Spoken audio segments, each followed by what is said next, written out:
Hi everyone, in front of me I've got Realme 12 Pro Plus, and let me share with you how to add the fingerprint to this device. So let's start with opening the settings. Here we have to scroll and find security and privacy. Then let's tap on device unlock and tap on face and fingerprint unlock. Tap on the fingerprint, and before we'll be able to do that, we have to set the screen lock. Of course, if you've got one currently set, you will be transferred to another step. So let me quickly do it. Here we've got the information that thanks to setting the lock screen, we will be able to unlock our device if the fingerprint sensor won't work. So let's tap on continue. Let me really quickly do it.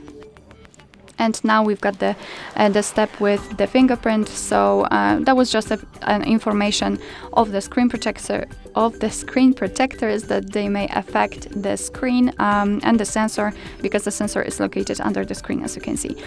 So all we have to do is to put our finger on it, and right now we have to do it multiple times in order to add our fingerprint fully. So try to catch every part of it for better recognition. Just change the position of your finger. Alright, we've got it, so let's tap on done. And as you can see, here we've got the fingerprint sensor, so this is the fingerprint we just added. We can rename it or remove it right here. Add another fingerprint. Here we can decide for what we want to use the fingerprint for. The fingerprint animation, show fingerprint icon, basically just customize it like you want to. Let me quickly lock the device and let's check if it is working. So here we've got the sensor, and let me put my finger on it. And as you can see, the device is unblocked, which means that we just successfully added the fingerprint.